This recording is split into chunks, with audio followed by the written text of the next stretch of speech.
this is very different. This is a piece over there.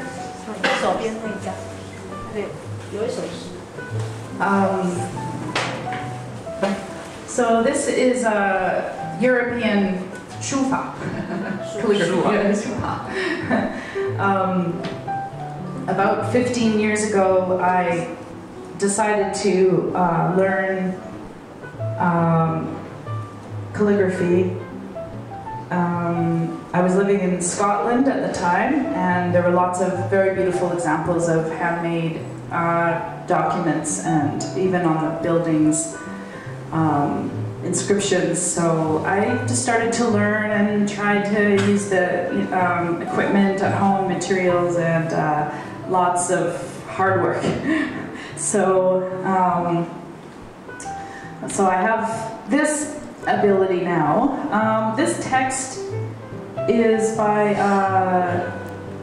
a Muslim medieval mystic named Rumi, a mystic and poet. 这个是他在苏格兰的时候，他学到了这种就是好像我们传统的书法。那这个就是他们用那个鹅毛笔去蘸那个墨汁，然后吸进去以后写。那这个其实是他们的古体书写体。那当然也有很多种不同的书写体。那这个部分呢，他这一首诗是引用一个在伊斯兰穆斯林教的一首诗这样。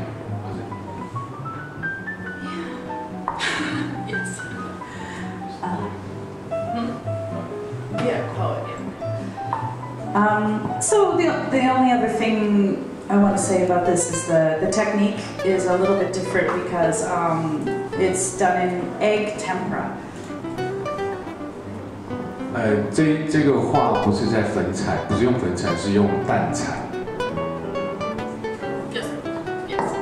So egg tempera is a paint made of yolk of the egg, pure yolk mixed with water, and that becomes the binder. I think it sticks it all together, right?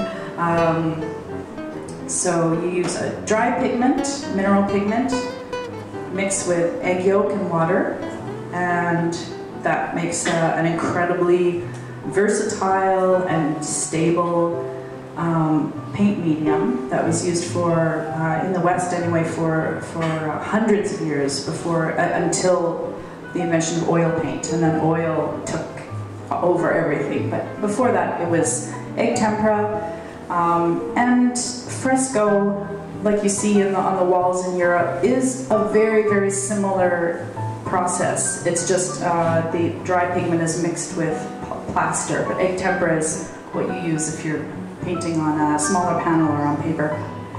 Good luck. 这个他刚刚是在解释这个蛋彩哈，蛋彩跟粉彩不一样的地方，那个蛋彩是用蛋黄跟这个颜料，直接跟那个颜料粉，然后跟水去做这个结合。那为什么要用这个东西？就是因为那时候还没有油画。 它在这个用这种蛋彩是在油画之前，但一有油画颜料出来的时候，这个真大概就没落，因为油画真的在保存跟在颜色鲜艳饱和都比这个还强。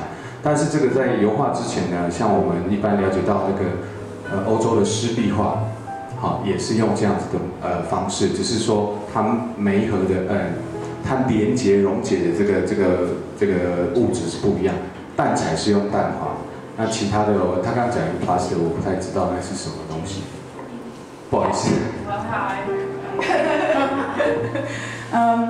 You can see it better in the original, but when you look at the background color, it imitates the typical support. Okay, start over.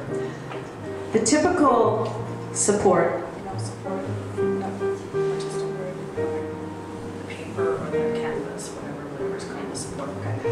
So the typical support for Western calligraphy is animal skin, lamb skin, or typically baby cow. It's very sad. I'm a vegetarian, so Egg tempera actually imitates that look very, very well. I can get it even more accurate to the look of that animal skin than that. Using egg tempera. This is watercolor paper. Yeah, with egg tempera. 他说，因为用这种书写体，当时候是用这个鹅毛笔蘸墨水。他说，当那个年代其实不是写在纸上面的，那个年代这种方式很多都是写在羊皮、动物皮、牛皮，尤其是小动物。他刚才特别提到他是素食主义，所以他在讲这些的时候，他就觉得怪残忍的。那当时这个鹅毛笔是写在这个动物皮上，那因为动物皮的特性，它还有毛细孔，它会晕开，所以就写在上面会非常的漂亮。那因为现在比较少有这样的机会了，所以说这个不是真正每次都可以显现出来这种很美的特性。这张是用水彩纸。And then the flower decoration was also painted with egg tempera. And the lettering is watercolor. Watercolor actually is very good for Western calligraphy. You can put it inside the pen. You don't need very serious, heavy ink. You can use watercolor and get some very nice changes of color depending on how much water. 他就把鹅毛笔延伸一下，不一定是用墨汁的，那可能他用水彩的颜料也是可以沾到这个鹅毛笔上面去作画这样。It also this technique using egg tempera to change the color of the paper. You can use that in many different ways, and so that's a technique I used here, and what I'll be teaching the classes here. We will also do this. We use watercolor to take a completely white piece of watercolor paper. We use egg tempera and tint and color that paper.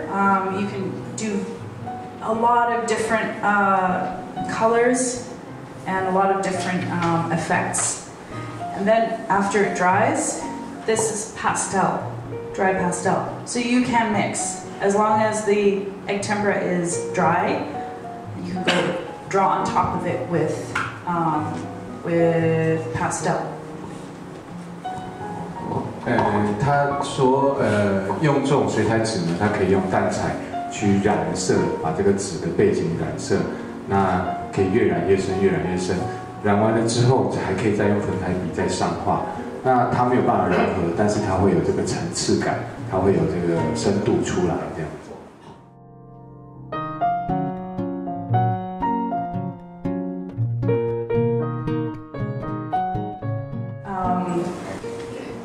You can use a very diluted, watery mixture for the background, and then mix up more concentrated form to do this kind of detail. So egg tempera is such a good paint, and if I have one mission as a teacher, it's to teach as many people about egg tempera and what can be done with it, because people don't use it anymore, and it's just an amazing medium. Right. So the thing about diluting it and then 把这个纸染，把它稍微拓得比较深一点的时候，它再用反差比较大的这个深色的粉彩去做这个整个两种媒材做合在一起，但是又相互有点排斥的这种效果出来，那反差会很大很明显。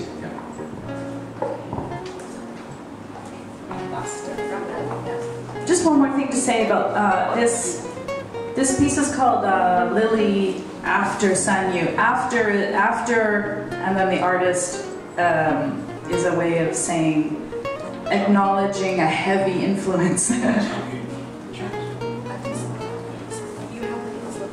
Yeah, same guy. Yeah. Yeah. 这个呢，如果说其实应该蛮熟悉的，它其实有点在向常玉致敬，这个中国的常玉这个画家。那常玉我们知道他也是很多这样子的盆景，这样子的盆画。常玉有他自己的表现方式，那他是用他粉彩的方式去做这样子的一个演绎。So to acknowledge the obvious influence, it's the right thing to do as an artist to say, this is not really my style, this is not I didn't develop this. I am admiring and copying Chang Yu. I say San Yu. So his name is in the title, acknowledging that this is an experiment to use my materials to imitate his style. 那其实是有点在模仿跟学习，那也是向他致敬，像刚才讲的这样。其实一讲，其实就很有那个常玉的感觉在里面。Yeah, and finally, just to say, I discovered, I didn't know about Chang Yu until the last time I was in Taiwan, and I went to the Fine Art Museum and I was looking at the bookstore and I saw some books about him and I was like, I love this so much. So I bought one of his books, and so my flower pictures in this show from this time show some influence. There's it doesn't matter. So yeah, I guess that's all we have prepared. Thank you. 掌声鼓励，谢谢他今天给我们。